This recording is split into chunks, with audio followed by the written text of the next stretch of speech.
आज हम लोग एक आसान सी मधुबनी पेंटिंग बनाते हैं। चलिए शुरू करते हैं। सबसे पहले आउटलाइन से स्टार्ट करेंगे। आप बिगिनर्स हैं तो आप पेंसिल से पहले आउटलाइन इस तरीके से बना लें। उसके बाद मार्कर से हम सारे आउटलाइंस को उभारेंगे। मैं एक पीकॉक, एक मोर बना रही हूँ। ध्यान रखें, ये जो मोर है ये इस पेंटिंग का मेन एलिमेंट है।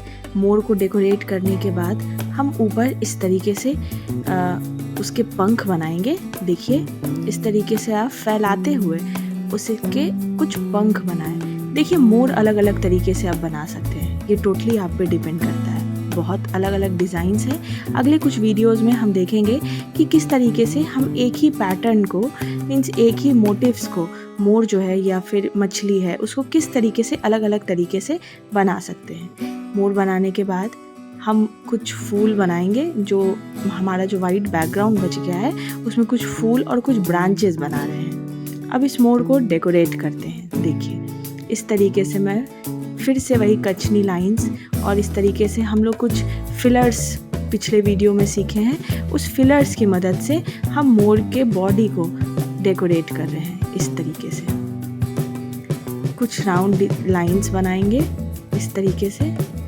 अब ये जो पंख है, जो मेन बॉडी है, उसमें हम आर्चेस का डिज़ाइन बना रहे हैं।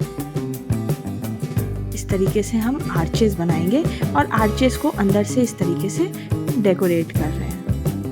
बहुत इजी, ये जो पेंटिंग है मैंने बहुत इजी रखा है ताकि आप लोग बिगिनर्स आसानी से इस पेंटिंग को बना सकते हैं। अब जो ब्रांचेस मैंने बनाए हैं उस ब्रांचेस से हम लोग लीव्स अटैच करेंगे।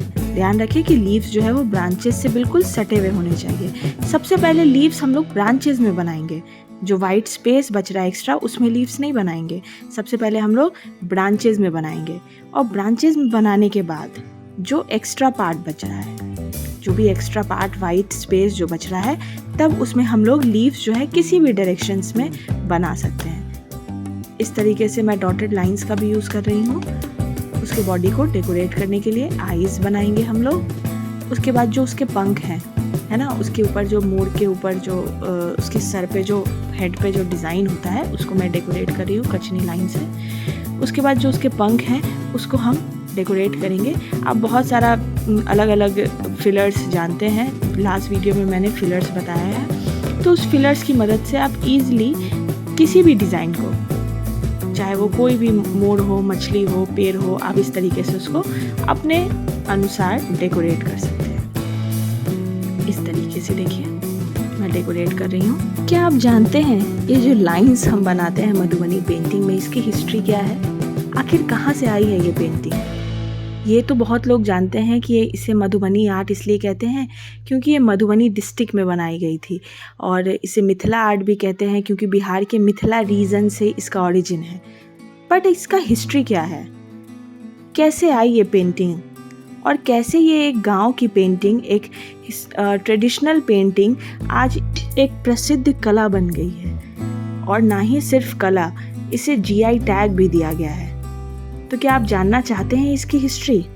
तो आइए सुनते हैं। करीब 2500 साल पहले इसका ओरिजिन अगर देखा जाए तो करीब 2500 साल पहले की इसकी ओरिजिन, उत्पत्ति है इस पेंटिंग की। और ये ही नहीं, रामायण से भी इसके कुछ तार जुड़े हैं।